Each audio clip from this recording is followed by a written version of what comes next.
Yes, hello, folks. Welcome to the weekly Manchester United podcast. I'm your host, as always, Phil Brand, joined with my regular co-host, the excellent James Rhodes. Of course, on this Monday, February 3rd, as we are getting close to the end of the deadline day, transfer window. And of course, on the Monday after United once again lost at Old Trafford. Lots to talk about. Of course, we talk about the players that have already left on loan, the disappointment with not bringing in players as a replacement, and of course, the result of the weekend and some question marks over Ruben Amorim and other headlines, other talking points. James, most of this podcast will be dominated, of course, by transfer info because we're on deadline day and there's a lot to talk about. Mhm. But Sure. first of all, before we get into the end, how was your weekend, man? Yeah, it was pretty good overall. I mean, in general, I had a good weekend. Yeah, it was nice. We've had like a little winter warm up, so I got to get outside and shit here, which has been good. Yeah, not so that quite the same problem here in California. Oh Jesus Christ! We had like half a day of sprinkled rain about 2 weeks ago. But Mm, that's been our entire. I'm not joking. Like you'd have to struggle to really call it rain, and yeah. it's been the entirety of our winter. um, but the game at the weekend. Give me your thoughts. It was rough. I mean, I think that it was in some respects it wasn't that bad from certain parts of it. Like I don't think that we've kind of seen this in the last few games. I thought it was actually pretty similar to Fulham, which we won in a lot of ways. And the biggest difference in both games, what happened? United dominated possession for most of the game. They controlled the ball for most of the game in terms of the locations. They had like 67, 68, 69% possession in both games. But they couldn't do anything with it, in the final third, right? They didn't create chances. And Fulham, I think the only chance was the goal, that came as a result of a deflection as well from Lisandro Martinez. Um, against Palace, they probably created a couple more, but otherwise it was a pretty similar story to what we've been seeing. And then just in this case, as opposed to Fulham, a couple defensive errors, I think, more than anything cost United. They were not really under siege or anything like that, but just made a few errors they didn't make in the prior game that cost them. And so it's kind of the same story of there's some parts of it that are doing better, some parts of it that are doing worse, and the overall is not so is resulting in a fairly frustrating position, I guess, for everybody to be in, not entirely unpredictable, but frustrating to be in nonetheless. And I mean, it's these tried different things. Obviously, Ruben Amorim, some of them I think have been probably a mistake, but I also pretty much expect that managers and coaches and people are going to make mistakes um, early on, but they're also going to make mistakes when they're trying to solve problems they don't have the tools to solve. Right? They're going to start to do things that are a little bit creative to try to Mm. help it. Sometimes that helps, sometimes it doesn't. Everybody praised Ruben Amorim when he played Kobe Mainu as a 10 in the midweek against Europa League, that it seemed to work. I don't know about him playing as a 9 in the Premier League, but it's not that big of a stretch in his system because they're not doing that much different, at the moment in terms of how they're playing. Didn't work out, but so be it. He did that because he hasn't felt like he's been getting what he wants out of his strikers, obviously for that reason anyway. Um, I kind of have an acceptance of how our games are going to go these days, especially in the league. I'm much more optimistic about Europa, where United are the only undefeated team in Europe, and I think have won 5 in a row, which is a fairly good sign over there, which is kind of funny when you think about it. But it does remind me a lot of Jose Mourinho's first season when he came in. Now things are a bit worse than they were then, but Reminds the me of league is also a because there was lot always tougher. some incredible statistic that negated what your eyes were seeing. United lose 10 in a row, but Ten Hag's the most successful man. I mean, see, Right. Ferguson, oh, he's won two trophies, but they're, haven't scored a goal. And there was just Haven't scored a goal in 8 always games, I some know. statistic and always some stat that's, you can make an argument. The Europa League, great that they haven't been or undefeated. They should be undefeated Of course, of course. in the But Europa League. Tottenham aren't, and Postecoglou's been there for 3 years in his second or third year now. I mean, if you look at some of the teams they played in that Europa League, I mean, Porto away, okay, somewhat difficult, but not it's not the best Porto team. And I'm looking at the games they've played, and I'm like, maybe Fenerbahce is a tough game. It's not a criminal offense if you lose it, but the rest of them, um, you know, United had won 3 games. They never felt like they'd won 3 games. It felt like they'd won 3 games by court order, because they were narrow victories. They were as concerning, as they were relieving. Because once the elation of the result wore off, and you look at the performance and you look at what didn't happen, it was ominous. One chance on target during Brighton, which was Yeah. Fernandez's penalty. Yep. Licha Martinez's goal against Fulham. I think that was the first shot on target they'd had that game. Yep. Yep. And then, Right, yeah. yeah, beating a poor Star Bucharest team away, which Rangers had already beaten 4-0. And at home against Crystal Palace, I know United were better in possession, but it seems to me it's meaningless possession. Like if you want Crystal Palace let you have the ball, there's no threat. And Yeah. so United are not capable of dominating the game of football, building up sustained pressure, and creating chances for strikers. And I'm not saying the strikers don't take some responsibility. Of course they do. But anyone who's ever played forward in any level of football knows what happens. And you can see this with Manchester United. Take a look at the stats in the first 30 minutes for goals scored for teams. We're at bottom of the league on that stat, close to bottom. So when Yeah. you're a forward and you don't get service and you're not getting chances, you drop deeper.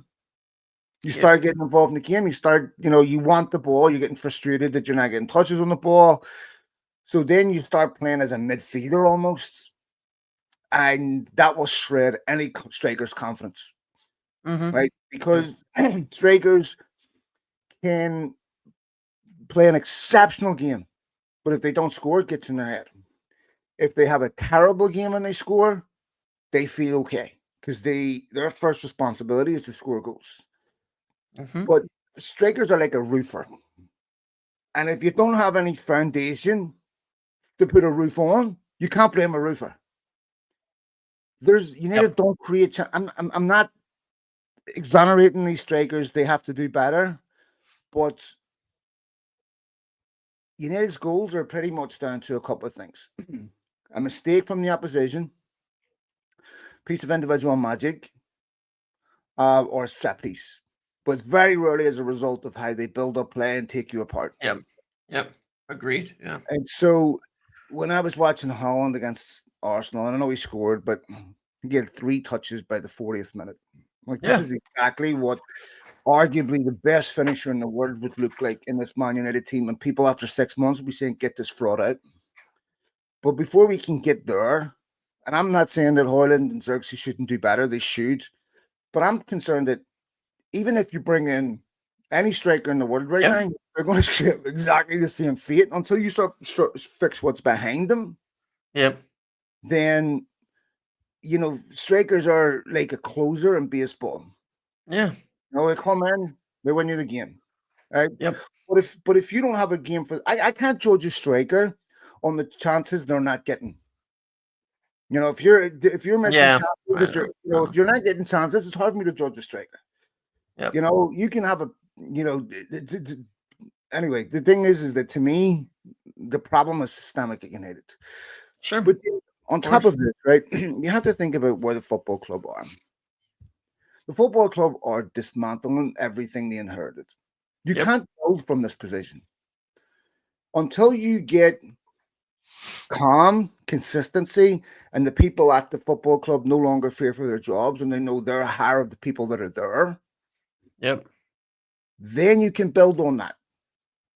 But when you've got this mix of players being told you're just one half decent offer away from being sold, but go out and give me 110% to get me out of this position in 13th. There's a disconnect here. Yep. If your employer is telling you, look, we want to move you on to a competitor, but go in today and give me 100% in the office, that's just not how human beings Yeah. work. And Yeah. until they get some type of, homeostasis, some type of balance where it's like, okay, what we have here is what we want to build around. Yeah. Then you can build, camaraderie. Then you can build a commitment. You can build momentum. But until that gets settled, you are everyone's work. If you've ever worked for a business that's been bought over, that's having its staff gutted and rotated, Yeah. it's a terrible time, and it's not It a is. time. It's the worst time. Yeah. It is. And the thing is that like it is frustrating, obviously, as fans, because from an outside perspective, from a Yep. fan perspective, we've been dealing with this for a Yes. long time, right? Because for the fans, it's been constant turnover, change, a new dawn, a new fucking disaster. It's part of By my the way, language, but it's you like hear that's how it this feels all the time you as hear a this fan. vibration on my camera, on my mic, by the way? Sorry. No, I can't. It was that Sorry. earthquake I've you got, dealing with here. I've got a foot rubber on the. Oh, I was like, I got my I'm, foot massage I'm on my fearing ear. the worst for I'm you just in Los adjusting the Angeles. temperature here because it's baking my feet. Come on, sorry, go ahead, Well, man. no, I was just thinking about disaster, and I'm like, I'm fearing the worst for you in Los Angeles with everything that's happened. It's like, oh yeah, now an earthquake's gonna hit. It's like Nah, this is great, I would just go violate PSR. Like the world's going to exist in 4 years anyway. By the time they right? get Yeah. interrogated, we're all going to be dead. Just go buy who you want. No, but honestly, yeah, I've been we know, and as from a fan perspective, it's very understandable to be so frustrated with all of it because it's been like this for such a long time for us, right? But at the same time, it's also like a reality that you still have to go through it, you know? You still have to go through it. You can't just keep going as we were and hoping it's all going to work, right? I mean, we can't, and that's not to say that everything is perfect or everything's going to be done right, but we can't. It's like you got a disease. This club has been a disease. It's been dying and it's been on its last breath for a long time, dying from some disease, and a medicine isn't going to be easy to take and it's not going to be instant to take either, and we're dealing with it. But I look at it and I go, okay, Arsenal, they're not making any signings this window for what it's worth. They've spent a total of 25 million net between summer and January. Arsenal, they spent 25 million net between summer and January. Man City spent a negative 116 million in summer last year. They bought one player for 25 million euros and they made a 75 million profit. They balanced their books last summer, right? They said we're going to balance our books. Now we can talk about them, the cheating, things like that, whatever. Those are things that actually what have you, this is the reality of it. They spent summer balancing their books. So now in January, they've spent an insane amount of money, like 158 million, something crazy like that, right? But net, they've spent 42 million between summer and January.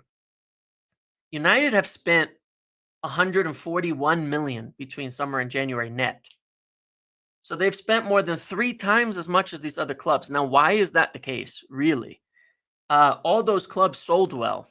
They could move players on quickly. They could move players on easily. They could get good fees for them. United can't. And they're not going to be able to still for a little while because their players are on these, when they do want to sell players, it does make this really awkward situation, right? That you're talking about that I think is really rough because you sit there and go, we want to sell Casemiro, but we can't. We gave him a 350,000 a week contract. We can't do anything about it. Nobody can. So now you've got a player sitting there. I'm sure, very unhappy with the situation at United. So how is he going to perform well, even if he was playing much, right? Agreed. It's an impossible situation for him to be in too. He's there. It's a rough situation for him. He knows they want to be rid of him for good and bad reasons we went into a long time on our last podcast, right? They know he wants out, but they can't sell him. Nobody comes in for an offer because you know he's on huge wages, unsellable. There's nothing you can do about it, and it's the same for so many others. If Marcus Rashford was on different wages and a different situation. Of course, I think it would have been easier to get him a permanent deal rather than a temporary one in January to move on. Same thing goes, guys like Christian Eriksen. Oh, sorry, Mike, your mic muted, I think, but Oh, go ahead sorry, there. man. That's probably the best part of the podcast. Uh, Go let for me it. ask you about Casemiro. Yeah, No, because I agree. We brought up some fairly reasonable points, I thought, last yeah, week on why he may be upset. yeah. We discussed it. Yeah, But then there's a counter argument to this, right? Casemiro is not a £325,000 a week footballer, no, right? And he has to know that. yeah. Now, there was talk about, he turned down a move to Saudi or Roma or whatever. Roma, yeah, Uh, so Casemiro is faced with a very real choice that he knew at the start of the window that he knows now. You can sit and pick up your wages, no problems, or you can play football. yeah. Now, if you're John Duran, where you haven't made a ton of money in your career, I can He went understand for the both ways. bag, Okay, I'm It's going to like, take a bit of money for a while. Okay, fair yeah, enough. Casemiro had plenty of money. He's at the back end of his career. So the choice is, okay, if you want to sit on United's bench and pick up that money, that's fine. Okay. yep, But you can't complain about not playing football because you made the choice to say, I'm just going to pick up my wages and not play. When you're, a four-time European Cup winner, I think, Brazilian captain, and you can't get a game above Toby Collier. And that's not a knock on Toby Collier, but if I'm yeah, Casemiro, I'm saying it couldn't be clearer to me that I'm yeah, not going to play football. Then I don't think you can complain about sitting on a bench. And to me, like that, I don't think he should be criticized, but that to me in somewhat is worse than the players that take a pay cut to go out on them, who say, you know what, I can sit there too, but I want to play football. yep. And there's players that have done that have moved on. They don't like sitting on United's bench.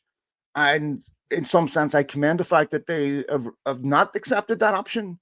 So, there's sort of two stories on Casemiro in there. Yeah, there is, and it's like this there is a responsibility on the players, but that's why it's dangerous to give out these huge contracts because it's like you give them that choice where it's going to be a choice for them of do I give up $20 million maybe that I'm owed, right, over the next 2 years, which is a crazy amount of money for a player who's not playing, mind you. I mean, it's insane that's where we're at. 20 million, okay? Do I give that up and give up half of that and go play somewhere else, or do I keep my $10 million? Now, it seems like an obvious choice, and it should be to some degree. It's easy to sit for us, and I'm not saying you're disagreeing, but it's easy to sit on the outside and say, well, you've made 80, $100 million. Yeah, I And know it's easy for us to say. it's Yeah, so yeah, easy to say, just trade off just a give few up mil, 10 like million bucks, Yeah, I know. like I it's accept nothing, that. I but totally. that is, Yeah, I agree. it's generate, that's a whole nother, that's another generation's life Sure. that pays for, right? That's grandkids, their whole life that covers, that 10 But million, James, right? I can understand that from Casemiro's perspective, Yeah. but from a fan's perspective, Fuck, it okay, sucks. It's like, we come are looking on. at this Yeah. going, okay, you are taking money from the club, For and nothing. refuse to, and happy with not giving anything. But I understand legally, I know. and I No. understand like financially, but also from my perspective as a fan, that's going to irritate me, and that Well, because look, and you get nothing in return. I know, and look, and this is why I take okay, why I have a bit of respect on this for Omar Barada when I look at City right now today. Because like I said, they were able to sell 140 million in players last summer. 140 million and clear them off. And there's a video of Omar that I referenced a few times when he first came in, where he's sitting with Chichi Bargenstein, whatever you pronounce it, right? Understand? Yeah, and he's saying we can't give them better contracts. Even when they win, they think they're really good, then you go give them a better contract, and then they have no incentive, and then they fall off, and blah blah blah. And they made a huge point of it, so that even when they're winning everything, they're very wary of giving out these contracts because it makes players unshiftable in the future if they stop becoming a productive player Mm. for the club, right? And you can see that City are getting the dividends of that strategy from him Unless at you're Erling and Haaland, them, right? unless you're Erling, but that's Now, after he Erling's left, to be gone, I know, fair. but But I'm like, I sit that and I'm like, that's fine and all, giving him 800,000 a week. What if he gets injured? Then you are in trouble. Of course, it's City. They'll probably find a way to find a 800,000 a week in a mattress. But, um, but my point is it makes sense. That's why they can make that shift. You look at Arsenal. The team that they had for a long time was on pretty low wages. They made a big deal about cutting out all the high earners. They forced out all of them in the first kind of phase of their rebuild after Wenger and right when Arteta joined. They forced them all out. They kicked Aubameyang out of the club, and they pushed these players out. They said, "We're going to go short. We're going to go young, and we're going to get these guys out of here." There's a reason they can still sell players, right? When that they're bringing in and buying, and we've seen obviously Chelsea do it too. They sign these long contracts on lower wages and buy a bunch of young players, then they just sell shitloads of them. Now, it's not a great thing, but you look at the financials of it. United can't do that. We can't sell anybody. And people do have to realize that selling, it's not like being able to sell well has very little to do with the club going to someone and saying, "Do you want to buy our player?" Like, that's not why players are sold and how players get purchased. It's a combination of, for one, the player and their agents 90% of the time have to be the ones bringing offers to the club, bringing interest to the club, finding a place for the player to land because they want to go play somewhere. The club's responsibility is to be in a position where they haven't given them monstrous contracts that are unshiftable, like we did with Alexis Sanchez, that made it impossible to move him for a long time. And like we've done with so many players over the years, that you give Phil Jones a big contract when he can't even make it on the pitch. Not his fault, but why did the club do that? Then you can't sell him. It's unshiftable. So, United could spend more if they could sell well, but they can't. And It, that's a long-term process to change, is getting people on reasonable contracts. it, there's just so much to me, James. So much scandalous pork, Yeah. unnecessary fat Yeah. on the United's finances. That is just scandalous mismanagement. I mean, you've got probably the best paid fullback in the world in Luke Shaw Yeah. that never plays. And then again, I'm not blaming Luke Shaw, but I'm talking about what they need to get back for their money. They have Mason Mount, who, in my opinion, will, and I feel for him, will never Yeah. be same situation. They get nothing back. Yep. Um, they have Jaden Sancho out on loan. Oh, They have at now least we got have Mon- that one. Will get a sale at the end of the yeah, but even season. still, we're getting I 25 know. million, right? Yeah, we paid We've got Marcus 72. Yeah. Rashford out on loan. Yep. We have Anthony out on loan, and we've got three forwards. We get nothing back, and I got one of the best paid players in the world that doesn't play football in the middle of the park in Casemiro. So United are now comprised of the likes of Kobe Mainoo and Toby Collier that never cost a penny. You've now got players in the back four. Big Maguire hasn't been great last few weeks, in my opinion. Now you've got Lissandro Martinez out, and United in this team are going to miss him so much because he is like a deep line quarterback. Yeah. I So know. many of United's goals that he picks out from deep line position. I mean, a goal against Rangers, I think a goal against Yeah. City. It's all from like Martinez sitting deep, picking out passes that no one else is capable of doing in that back four or back five, or however you want to do it. The one thing United cannot have and lose is a deep line creativity, because they don't have it anywhere else. Yeah. You've got Christian Eriksen is in that midfield, never cost a penny. Kobe Mainoo, Collier, Casemiro doesn't play. Ugarte, modest signing in relation. It's just, this is a really, really poor thin squad. Now, I know. what are the positives? It looks like Garnacho's not going to leave, which I think is a positive. Yeah. Some of the other And I positives. just want to add. I just want to add to that point, okay? Because you got a lot of somewhat false narratives through the January window as well. That at least that I tried to combat a little bit. And it's not about, you look. PR is in my mind, PR is bullshit. Like, PR is lies. That's how I feel about PR. sometimes when I PRs and say public if I relations. yeah, I think it's mostly bullshit. It's mostly befuddling things a little bit. Now, some of that's necessary, but in a lot of instances, when people talk about PR, they're talking about things that aren't true, right? The things that are covering up what's actually going on. Um, they turned down offers for Alejandro Garnacho in this window. They didn't want to sell him. At the end of the day, and they've showed that by not doing it. They're not trying to cash in on all these young players and just make a bunch of money out of them. It does mean they're limited in what they can spend by not doing that, for sure, because that's the reality of the situation. But I think it's good that he has stayed, certainly, in this window. On PSR, James, there's two parts of Yeah, this, right? yeah, Even if you have the room to spend 300 million on PSR, you still need the yeah. cash. Correct. You There's still that need the too. ability. You still need the money to Yeah, do it, right? yeah, Secondly, I know City have spent a lot of money in this window. I don't think any of those signings are going to make City any better right now. First of probably all, not. January is not the time to do your major shopping.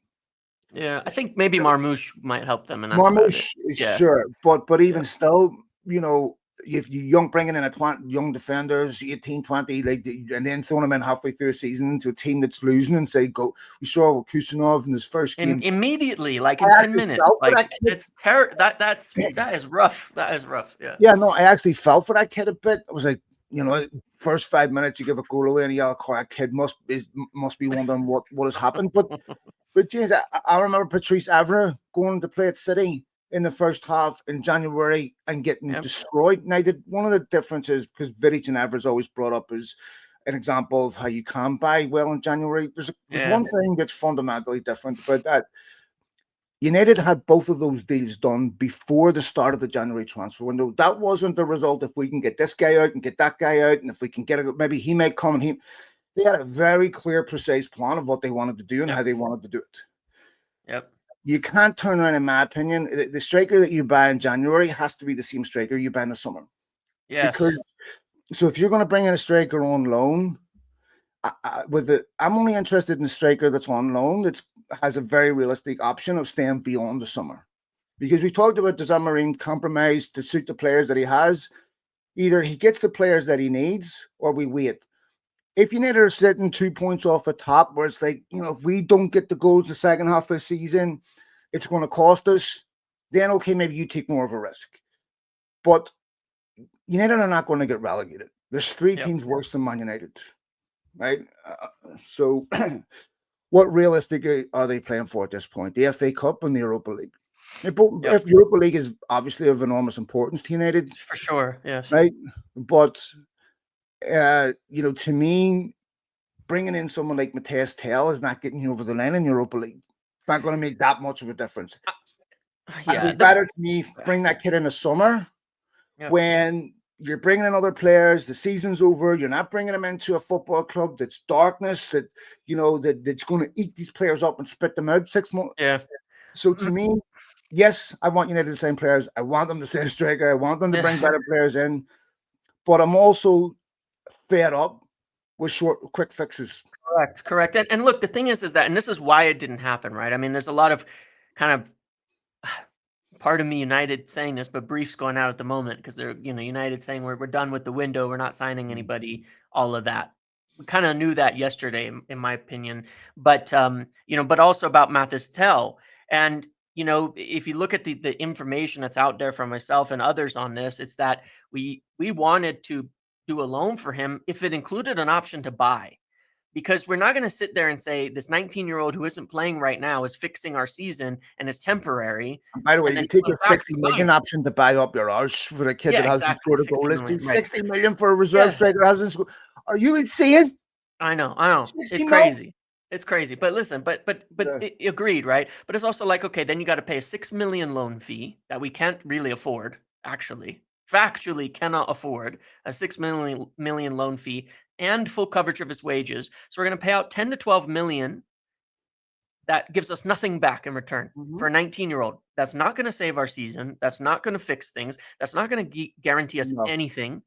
And then you send him back. Well, they would do it if we could buy him in summer at a reasonable cost, and that was built into the deal. They would have done it. They would have said, "We'll figure out how to move a deal forward to say get another player in." It's not 5 months then. We're just getting him in before summer. It's another option. He has time to develop. If it goes decently well, we buy him in summer and he gets time to grow into this team. Bayern didn't want that. Bayern I'm denied that. Bayern rejected that. United are 100% correct not to do this deal. 100% correct.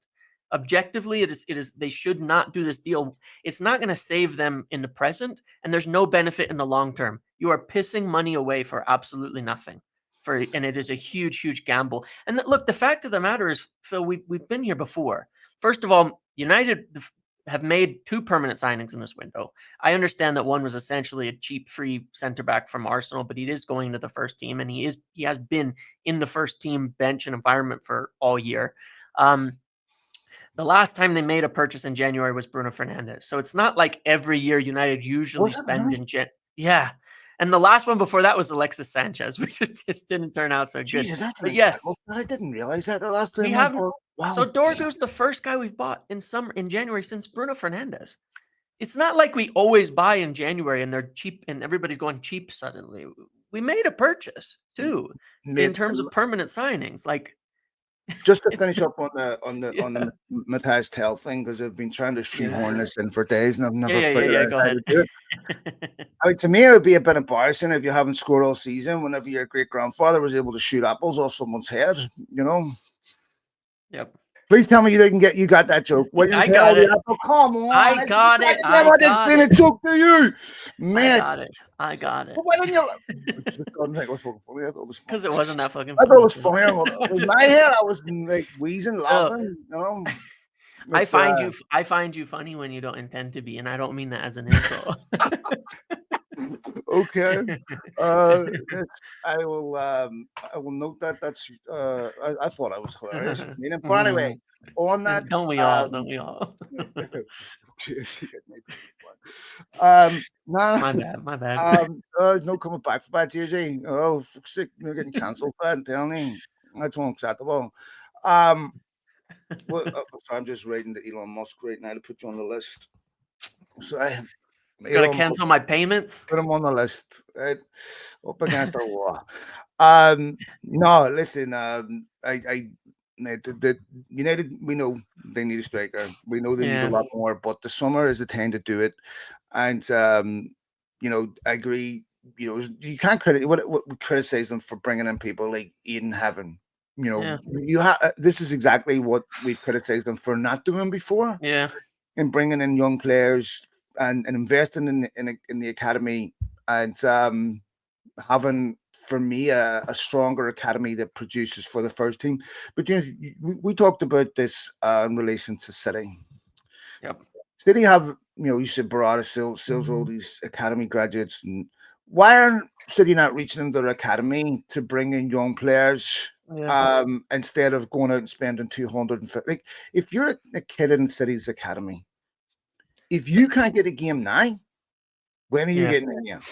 Look, they're yeah. Yeah. Go ahead. I Oh, don't mean to cut sorry. you So off. to Go me, ahead. Go like ahead. they Yeah. deserve criticism on that. Yes. And Yes. United have never been afforded the luxury of being able to, when United have had injuries, isn't that why you have this amazing academy?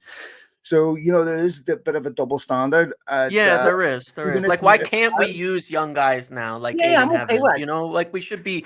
We can't be. Well, and I'm agreeing with you because it is a bit of a double standard. It's like don't sell the academy players, but then when we want to use young players to make up the difference, this is when they get debuts. I mean, Marcus Rashford debuted in the team because of injuries. He wasn't ready. He wasn't there, and it went way better than expected. That's And that's why he made it typically how in. young players get their chance. Is that Yeah. So there's a injury, gap in the squad, you get a chance. yeah. And because you're short, if you keep signing 26-year-olds who are going to fill every gap, there's never a chance for them. And you just sell the academy kids off and there nobody ever comes in. So there's a balance, right? There's a double standard there that United get held to because I look at it and I'm like, okay, so it's a chance for Toby Collier to play more minutes and see if by the end of the season he has earned a spot. It's a chance for Aiden Heaven to come in. Now Lissandro gets injured. I mean, uh, which is really unfortunate, by the way. A really Yeah, sad thing for brutal, Lissandro brutal, Martinez that he has an ACL and MCL heartbreaking. injury. He'd been playing really well of recent. He's been really important to United.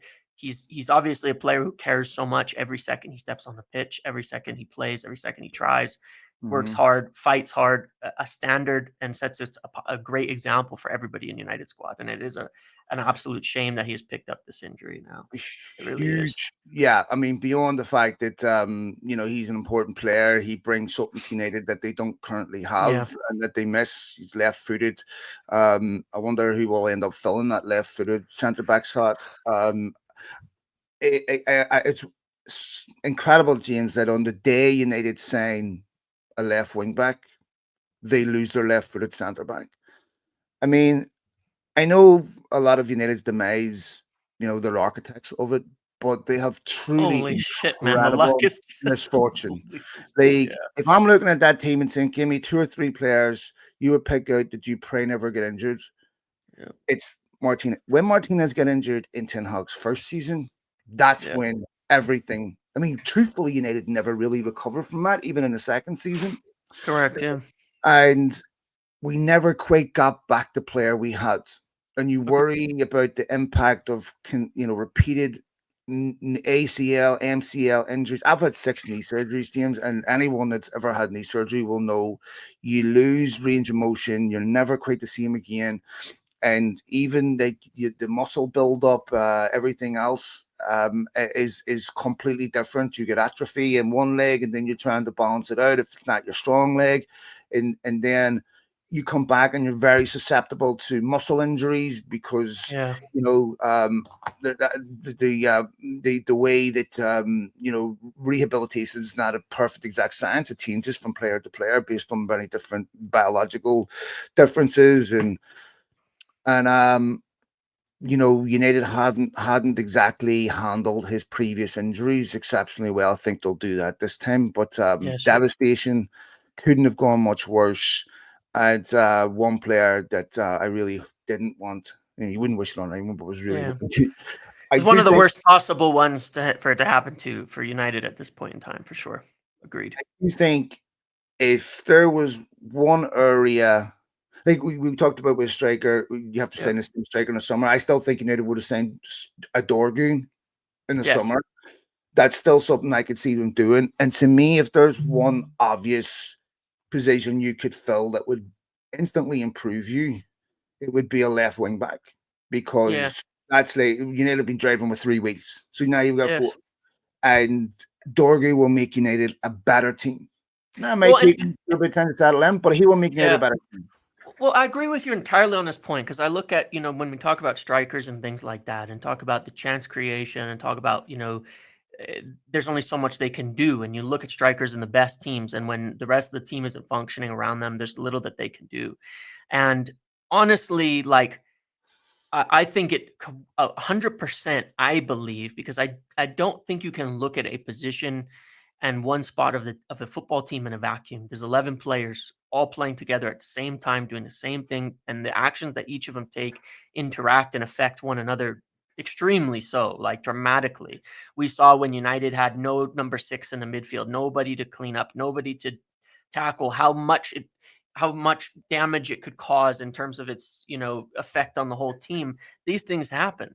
We've seen it when you end up with a goalkeeper that you don't have confidence in, which we're also dealing with at the moment as well, where they don't come out for crosses and it throws off your timing. I mean, you look at some of the things that have happened yesterday in that goal, for example, like the first one especially, where you think, maybe Oro gets pushed, maybe he gets beat, Mm. maybe Onana misjudges it and should have come off his line sooner. Maybe he should have stayed back on his line. Maybe he should have claimed it. Maybe, and you don't know what he's going to do as a defender in that position. And Maguire gets caught watching. It's a mistake from him, but it's also a consequence of some of this. You don't really know where Onana is going to be. Maybe you think he's going to catch that pass that comes in, and so you're in the right position to deal with it or what have you. And these are the types of knock-on effects that happen when you have these situations or around a club. I think that a left wing back, again, we were talking about last week how every manager's had like at least one position where they've had nobody at all to play in that position. Not Yeah, even it's not a good enough player, they don't have anyone. Now we do with Dorgu coming in. And I think it's more like I do and Leon in the summer. strongly, yeah, and Leon in the summer. This is good stuff, right? I think it is going to make us better, than signing a striker. I don't think you could get a I striker agree, in mate. January that is going to improve us more than getting a left wing back at all. I don't think there's one on earth that would make us better than a more of a left wing back. That is available. You know what I mean? That is even remotely attainable. I don't think it's possible. I think a left wing back makes a bigger difference in the team than anything else we could have done because it's this massive gaping problem that the whole thing falls apart around the inability to play that. And it has this knock on effect, right? Where Mazraoui, for example, playing at right wing back, he struggles really badly there. We saw when he first came in at right center back, Hmm. as part of the back three. We saw it on Thursday at right center back. Exceptional. Plays it really well with the game in front of him. At right wing back, he's not. It's just not for him. It's not his position. But this is a knock-on effect because you have to have Dallo out there, Mazraoui over here, all of this. What Dorgu coming in does is not only helps and fixes a bunch of that, but it also means Mazraoui adds to cover for the center back position. And if there's one silver lining for the club, it's that the Dorgu coming in actually Hmm. gives us more options at center back, given the injury we've just had, and that is a good thing too. So I think Yeah. there's a knock-on effect of all of this on the rest of the team that is quite a positive. Yeah, look, I mean, I think it's if you look at the players United have moved on, James, Yeah, how many of them would be playing between now and the end of the season a significant amount? none. I mean, That's the reality.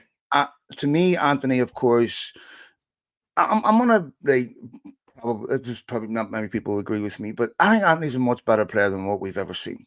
To me, now I think that Marcus Rashford's obviously a much better player than what we've seen. Yes. I think that there's a number of players at Man United individually that are much better Yeah. than what we've seen.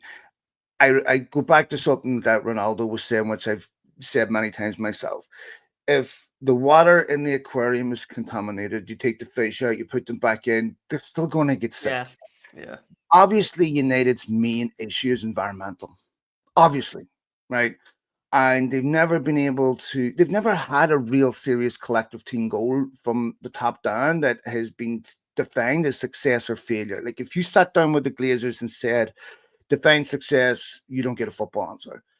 And then footballers, you have a football club that says, look, we just want you to qualify for revenue streams. It's very Yeah. difficult to grow a collective commitment to a goal that players want to win trophies whenever your ambition outstrips your employer. For United, to me, I feel a lot of these players suffer and decline and degrade because the atmosphere just grinds. Human beings are an organism, teams. The environment that a organism grows in determines its health. If Yeah. you try to go grow an organism in an environment that's not suited, it will kill the organism. And I don't care Absolutely. who you are, whatever environment you inherit, you may, if you're a positive person, you come into a negative environment in the beginning, you're going to have energy to try to change that environment. You're going to try to encourage better, better communication, Yep. but eventually you submit Yep. because eventually your energy reflects the energy that people see this in relationships all the time. Yep. And so, to me, I think that environment, you want to bring a young striker in right now. Like imagine you bring in a young Matthias Tell and he doesn't score goals for the next 3-4 months in a team that's fans. Joshua Xerxes was getting booed within Yeah. I three, mean, 4 months. Do you want to bring a young striker by the summer? He's already cooked, as the young kids would say. It's already hide then to rebuild that kid to get to believe. yeah. We had this issue with Hoyland, but in his first season, this is to me not the time to bring in even kids from the academy team. That's a risk to Yeah. this Of course. particular team. I just think if you're going with a very experienced striker that's been about for a while, okay, they're used to this thing. But young strikers, especially in a striking position, wherever the pressure to score goals at United is so great. I mean, to me, that's if you bring in a Ronaldo or Cavani with the age that we brought them in, fine. But bringing a young striker right now in a Yeah. team that doesn't create, it's risky. Yeah, it is, and just to follow up on this last point on talking about how much waste and things like that. These are of United's top 10 earners in the team. You have Casemiro, Bruno Fernandes, Rashford, Mason Mount, Matthias de Ligt, Harry Maguire, Christian Eriksen, Luke Shaw. Have I miscounted? No, that's Luke Shaw, Mm. Mazraoui, and Anthony. Actually, I think is the number. So that's 10. Of those, you have four that regularly make it on the pitch. 4 out of their 10 top Yeah. earners, and this is the problem at United, and it cost them a total for those other 6. It cost them a total of almost £100 million a year for the other 6, and that is how we've ended up in this situation. It's If you had them all unbelievable. playing, you'd spend that money and say, "Great!" If they were all playing and contributing, it's not an issue if they were, if you had those, because that would be 6 more players than we have today for the same amount of money contributing, performing, helping United. We don't have, and that's unbelievable. And I will say, from the perspective of a manager, this is not my opinion. From the perspective of the manager, based on people I've spoken with, he leaves this window stronger than he entered it, in terms of his options. Now, the only loss that he does is clearly felt, which has nothing to do with transfers, is Lisandro Martinez injury on the final day, Hmm. basically, which is extremely unlucky.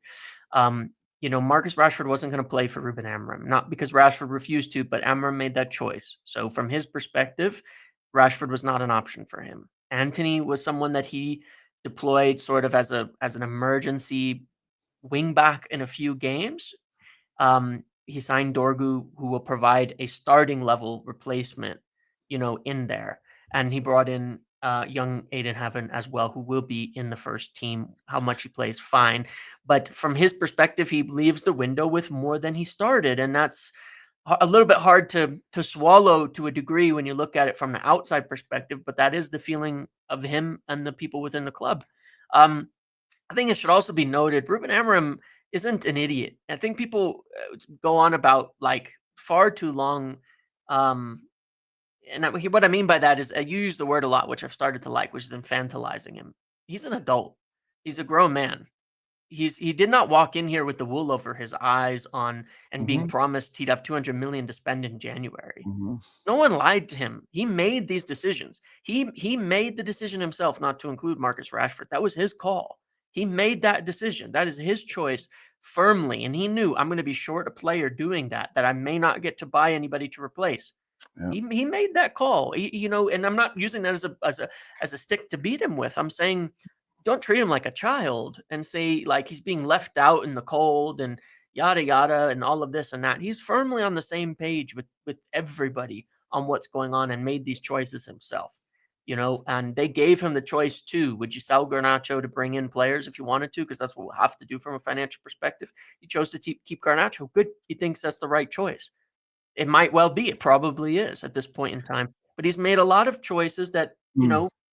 but he's not going to get sacked for it. He's not sitting here. They know, everybody's on the same page as this. They know they're leaving him short. He knows he's short, but they're all on, there's nobody's being fooled here. Nobody's being tricked. Nobody's too stupid to see what's right in front of him. I promise, he lives in United and works it every single day and knows a lot more about what's going on in his squad than we do. It's not like we need to point out a depth chart to show the manager how many players Mm. we have and don't have. He knows, he understands, and um, so, in that respect, he's made the decision too to save the money for summer and invest more heavily there when they can, and they will be able to. Yeah, look, I think you also brought up a point that needs needs re-emphasizing, because this is an important point. When people say, "Why did they bring Amorim in now and not the summer?" Yeah, good, good point. Amorim by the summer will be 8 months ahead. I'm just getting an alert here about United. Fearless. Man United by the summer, and Amorim will be 8 months ahead of the job he would have inherited in the summer. Correct, correct. Now, and obviously, and to me, like I really don't understand why people are passing judgment on him right now, It's 2 because months. Fucking hell. clearly, United's problems go beyond Amorim, Yeah. and Rude won 3 games and United improved, and this is important. I want to clarify a point. Amorim didn't take over from Ten Hag. He took over from Van Nistelrooy. So the position that they were in points ways after Van Nistelrooy was different. No, because I brought up a point last week, but Yeah. how close they were to the top four, and it was after the Van Nistelrooy tenure. If that's incorrect, then I'm going to have to sack my DEI stats higher, Well, which is huge. But that's research. No, but wait. listen, I want to finish this point, right? Because this is important, right? Mhm. So Yeah, go ahead. it's important to me, right? But you're looking at a guy that um could he adjust United's formation to be pragmatic? Maybe, but the reason But one that's of the why things he's here. Yeah, I yeah, mean, now. but that's a maybe. There's no Yeah, guarantee that will produce results. I mean, always there's no formation United can all of a sudden pick that's going to produce exceptional results. Uh, and to me, I can't judge him, James, until he gets at least a proper summer together. The next 4 or 5 months are going to be shit. Right, yeah, that's just the reality. What we saw against yeah, Palace is going to be much the same. When you win 2 games here and then lose inexplicably to 2, 3 games, yeah, we'll do enough to stay pretty much where they are, in my opinion. They're in yeah, 13th or thereabouts, and that is unacceptable. I completely agree, but it's not a situation that should prompt United to panic in January and go out and buy players. I mean, in my honest opinion, James, as I hear this all the time, why do people leave us to the window to the last minute and scramble? And why did they? Well, maybe that's because most sporting directors are male. And if you've ever mm. seen a man on Christmas Eve, okay, it's exactly like you get in January transfer window, deadline day. We're out there going, oh shit, I'm going to have to buy a bunch of tat I don't need for it's overpriced because I waited to the last minute and because the things that I actually wanted are already gone. That's every guy that shops on Christmas, anniversary, Yep. all that. But as another joke that I thought was funnier than what you said. Anyway, but imagine dad me going that gulag. I'm telling you, there's a dark side to it. I've underestimated. Fucking standing here like Joaquin Phoenix in the joke. See, now it's funny. Uh, child cancer was funny. But no, seriously, like I don't think I think United need to be sensible in how they go about their business. I think that I'm like every other fan. I want to see new players at the club. I want to see players that end this nightmare.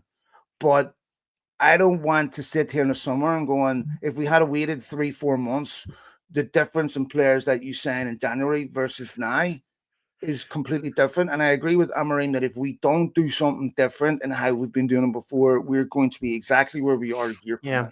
So let's be smart. Let's yeah, get the right players in the summer. Come the summer, probably have fees for Rashford, probably have fees for yes. Sancho, maybe Profit, Anthony, profit too. and you're shopping Yeah, a whole different market, yeah. James. Yep. Yeah, it is a different world at that point in time, and then you have the free agent departures as well. Victor Lindelof, Johnny Evans, Christian Eriksen. Again, three players who are contributing nothing at the moment. Not all to the fault of their own. I mean, Johnny Evans shouldn't shouldn't be here by this point in Yeah, time, right? where is Johnny, But by the way? he's injured. He's injured, unfortunately. He's got a I hope hamstring we keep injury or him on in something. some coaching Yeah, it'd capacity. be nice if he was, but I mean, he came on as like to just stay fit, and he's ended up being here for 2 years. It's not his fault or anything, it's still 100,000 a week to not getting anything. Again, not of any of the players. We're I giving would him 100 frame G. Johnny Evans the least. It's not much lower than that. We've been paying all our senior players like 75 to 100,000 as an absolute minimum, right? Um, but Victor Lindelof's been injured a long time as well. Christian Eriksen has had some okay moments here and there, but obviously is on his way out. But you're talking about between the three of those, about I think it's about 22 million a year in wages, right? That just is gone. They just depart. That's the end of it. They leave. You have that money to reinvest in the club immediately, in reinvest in transfers and things immediately. You have other sales of players you can move. They feel like, one of the things, again, not to get too complicated on the financials, but every year that goes by, it does get easier to sell a player, even on big wages, because one of the things that happens is when you sell a player, you have to basically balance the books for what you sold them for versus what you still owe on them. And you don't want to take, and if it's less, you just take a loss. You just take a loss right then and there. You have to write a big loss in the books, and And so their thinking is, okay, well, Casemiro, it's going to be down to like 20 million for him for now. So maybe at come summer we can balance the books properly where we don't get a huge loss on writing him off. That makes the savings on the wages not even worthwhile. Same goes for Anthony. If he performs well at Betis, hopefully he does. He already scored a goal, I think, and got man of the match or something. So good for him. You muted again, but good for him. Your microphone again. You, your mic. Phil, microphone, microphone, microphone. Sorry, mate. I, so, apologies. The people I locked in the closet have been getting out, so I wanted to keep an eye. I don't know how they figured it out. I may have seen a couple of women walk past. So, anyway, no. But that, what I'm trying to understand is there's so many people that are committed to United players who are out on loan and them Yeah, being absolutely atrocious. Like they're almost angered by the fact that they go out and play well. yeah, Yeah, I don't understand that. Okay, yeah. I Me neither. speak about Solskjaer, about oh he's shit, he's this. Like, okay, I can understand why he wanted him replaced as United manager. That's Yeah, fine, but this is a club legend. These are. Like, I'm not saying yeah. I'm not, but Why would you want it to fail? I don't get it. well, even Sancho, like Yeah, I don't like what happened, but kid, go play well, go enjoy yeah. yourself, and your success or your failure is not going to nourish me. I want you, I want you to play well, and And being successful in a different environment is not the same as being successful in another one too. Like it doesn't have to mean so much to somebody that it like messes with the brain. A player can go from United to Betis or to Villa or something and do well. And it doesn't mean it was even a mistake on anybody's part for that separation to happen. It's like otherwise you date one girl in the beginning, she goes and finds a different guy. It's like doesn't make you a piece of shit that happens. I mean, maybe it does, what if but you lock me in the usually closet? we're gonna have to, Oh, don't. no, but I don't just do it. Promise. But man, honestly, I agree. We're gonna need And to hire an editor for this one. We're gonna get in a lot of trouble. Dick, man, if anyone wants to get me deported, make sure you do it on a Monday, not a Friday. I'll go well. No, no, no, no. Yeah, maybe we do need an editor for this. No, no, no, no. Seriously, mate. I'm also at an age where I'll be totally honest. I haven't felt a dopamine rush from a United signing. I don't know if I just grew out of it. Like I was like, oh, okay, good. And I want them to do well. Obviously, I love bringing in players, but I expect, I understand that from a business perspective, you have to be much more calculated in Yeah. especially at these key areas because United can't afford mistakes anymore. They can't afford to bring somebody in to bang them out on loan, Yep. 6 months later. Ty Malasia looks like he's going to go Yeah. to He should be PSV, headed off or as well. it's happening so fast. We had said numerous times on the show that even when he comes back, there's no you can't be certain that he's going to be at that same level that you need to be at, Correct. Yeah. and he'll probably need a loan. Um, At least. Yeah. yeah, and so well, I think obviously United would sell him, but I think in his situation alone is really, really helpful because he has a decent Yes. couple of months of PSV. It's impossible to put a price on him right now because it's been so long since you've seen him as a footballer. But you Yeah. go to PSV, play 6 months, say 5 months, whatever, and play well. It's a whole different ball game. And again, another player that, especially with Dorgu coming in, we wouldn't have seen much of. Yep. Um, is and I think that's it, James, in terms of I mean, outgoing. yeah, that I think that is. I doubt anybody else will leave because we don't really have anybody else to move on. Most, Mm. again, the squad is pretty slim in general, but most everybody's getting used these days, other than the ones we've talked about. Um, it should be clear it's not bullshit just to speak about it that United have been already working on deals for summer. Brenda? It was mentioned by we've talked about Kenda in the past and things like that, and he's another young player. And that being said, he's a player that has been on the radar. It shouldn't be underrated. Like, he's been on the radar of big clubs as being one of the top young prospects in all of Europe. He Mm. started in the Champions League already against City under Amorim in that win against City, and in every game, Amorim brought him into the senior team, played him at right wing back. He has a lot of similarities to Amad Diallo in how he plays, but also his intensity of action, where everything he does is at a 150 speed all the time. He's really, really well looked at as a young player, and there's pretty heavy reports, as I can follow up in on the Portuguese side as well, that a lot of people think this one's pretty much well lined up. United can't sign him now, just to make it very clear. He's only Yeah, 17 no, years old. They actually can't bring him in, but they can in summer. They've got a good relationship with Sporting. We've obviously had a history of, aside from Ruben Amorim just now, a history of success from Sporting. Bruno Fernandes, was there anybody else we've signed from Sporting that was actually pretty good back in oh, the day? yeah, Um, players that some have other played. young kid, but I don't know if Yeah, he ever amounted to anything. But Nani, right? Nani, yeah, that's the one. Mm, Okay, yeah, Nani. Yeah. So there's yeah. anyway, Marcus Rojo was it, right? There's a good relationship between the clubs on this, and I'd be quite surprised if that one isn't pretty much all set for July 1st, quite honestly. Like, One part of that deal that does, obviously, City losing Kyle Walker, you know, Viana's still at Sporting yes, on there. Like, why wouldn't have City lined up for the summer? But nonetheless, if he comes to United, I'd be happy about that. Um, that would leave me questioning is okay. So, are they going to nicely Mazraoui as a centre back, and just there'll be a competition I between think Dowell and so, by the Brenda? way, yeah. Yeah, I do think so. Just for what it's worth, I do think so, yeah. Yeah, so that'll be interesting to see how that gets reshuffled. They'll have to do work in the midfield, but with Yeah, the at least one. Casemiro and Ericsson will almost certainly Yep. go. They'll need to be replaced. Be interesting to see what work they do then. One of the things that's also still surprising to me is just how strong United's pulling power still is.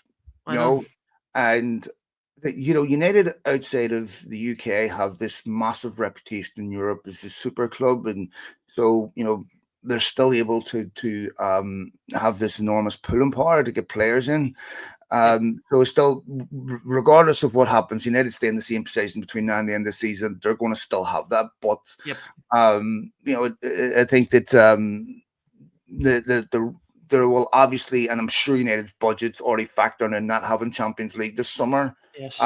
In terms of okay, whatever budget Ruben Amorim has in the summer, it's going to factor in the fact that there won't be Champions League. Yes. So we'll see what happens there. I think it is a positive that Garnacho hasn't gone. He's someone, James, He's that been good recently down the too. summer. Emram's put more trust in him, it sounds like, Mhm. publicly, but also in his selections. I think he's been better. But it is a factor of like, look, if he's performing, if you want to sell him in the summer at that point in time, if you've decided he's not the guy, when you have the proper time to sell him for the right value and get replacements. But there's no need to, it's one that's definitely like, unless you're getting 80 million in January for him and you can buy a top player that you want, that's not like some short termers. I'm thinking, look at it again in summer. But If for Matthias now, sells 60 million, James, yeah. Garnacho 100 million. If Matoma's 90, I understand that you're not gonna Saudi's replicate that. crazy though. I don't think we could. Yeah, no, it's not reflective of Yeah, market value, yeah, but I didn't want to see him go. I don't even. I'm not happy at Marcus Rashford having a 40 million yeah. buyout. Like, to I me, know. with the Marcus Rashford, that 40 million buyout is based on his form over the last year. Why Yeah. wouldn't you wait?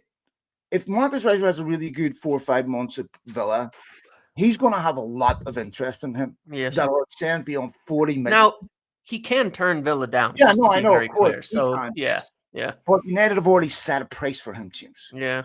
So now And you're coming out, other clubs are going to, you're going to get something in and around that, because what's and going to happen is Marcus Rashford will make the choice and say, I want to go to this club. Okay, but Marcus, this club's only offering 40 million. This club's offering 60. I don't care.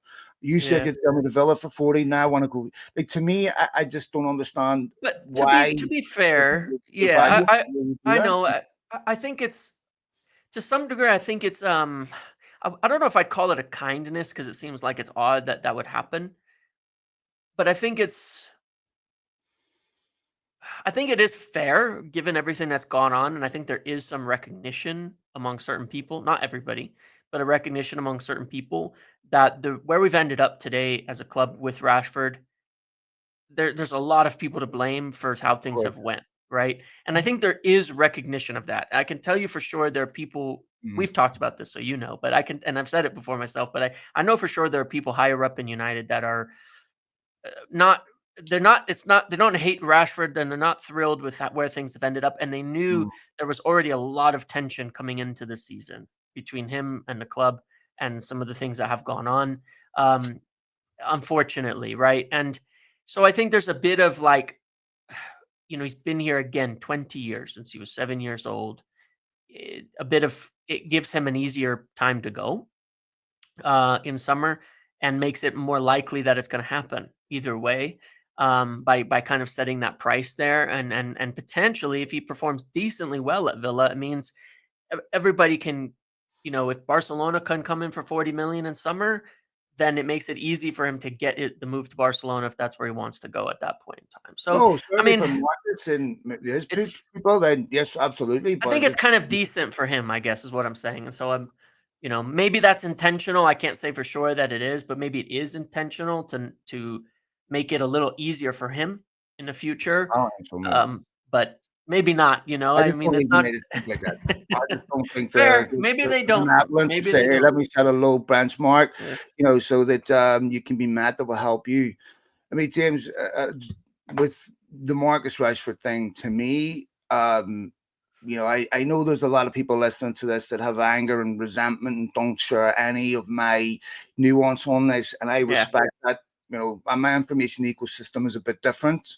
So, I'm probably prejudiced and biased towards a particular way. But I've also got much more information that provides context on what has gone on Yeah. and some of the things that United, it's not so much what they did do, it's a lot what they didn't do. Yeah. And to me, we had an article in the Sun on Thursday or Friday. It was a laundry list of issues that have happened with Marcus, some of which weren't entirely true, some of which Yes. were true, and I go, why is this? This is sustained targeted abuse. And I'm Mm-hmm. asking you, why isn't this provoking a response out Yes. of decency and saying, Yes. regardless of what happened, even if everything Ruben Amorim says is 100% spot on, this is a human being that has been at our football club for an Yep. exorbitant amount, extraordinary amount of time. If he was really a piece of shit and disloyal, he could have left when his contract was up 2 years Yep. ago, when he was at the peak of his powers, when everyone was throwing money at him. He could have went anywhere and left United empty-handed, Yep. and he didn't do that, and he Yep. stayed. And to me, I like Amorim, but I don't like. When was the last time you saw a manager in English football, week after week after week, zero in on one player and just continually target them with things that, to me, are very heavy question and commitment? Because obviously Marcus Rashford's people would give you a different story, and they have no right of reply in the arena he's being attacked in. And to me, that is really that is like unbecoming. Yeah. He said Yeah. he wanted a Yeah. new challenge. Did Ruben Amorim not walk into Sporting Lisbon in November, halfway through the season, and say, "I want a new challenge"? Mm, I mean, yeah. and this has been going I on. don't believe that's such a sin, that those types of things. And I did bring this up at the time that especially when that was a response to stories being briefed by someone at United to journalists, briefed Yes, or leaked, whatever, being briefed or leaked to journalists at United that Rashford was up for sale. So if someone comes to me and says and is putting stories out, James is being let go from the company in January, and then I go out and do an interview and say I'm looking at new jobs. Fuck me, right? What am I doing wrong in this situation? but Like, one of you the know? one of the most insane equivalencies I keep hearing is this wouldn't have happened under Fergie. I want you to think about what Fergie would have done if someone inside the football club was leaking stories which are not even true or half true to a From the fucking dressing room, YouTuber. yeah. Yeah. I mean, Yeah. fucking YouTuber, James, Yeah. who's performing a character of a 16-year-old boy who has watch parties where he pretends, oh fuck me, oh my god, oh bro, this is all the most fake performative fucking shit. And who the fuck wants to watch somebody watching a football match? Have you lost your mind? And this guy is sitting there going, "How can I think of something funny, something catchy, so other fan channels can pick this up and go, oh my god, look at this, is amazing! It Onana conceding it," and then you want to ask the same players for interviews. Like this to me is high in earth. Did Liverpool do this? To Chelsea do this? To did the City do? Yeah. When was the last time you saw a City player on a City YouTube channel with the guy Yeah. that? This is insane. And then you Yeah. wonder why people have broken relationships with their employer. And Yeah. then you turn around and say, with even his farewell tweet on the, it was really dry. It was arid. Yeah. It was almost like, yeah, yeah, one of these phone, yeah, we're going a different direction. Thanks, bye. I mean, Yeah. to me, whatever happened, James, and let me make this absolutely clear before I say this. I am not comparing these two people as footballers. Okay, Yep. not for 1 minute. And as someone from Belfast, George Best is someone I love. But there's a statue outside Old Trafford to 27-year-old. Okay, Yeah.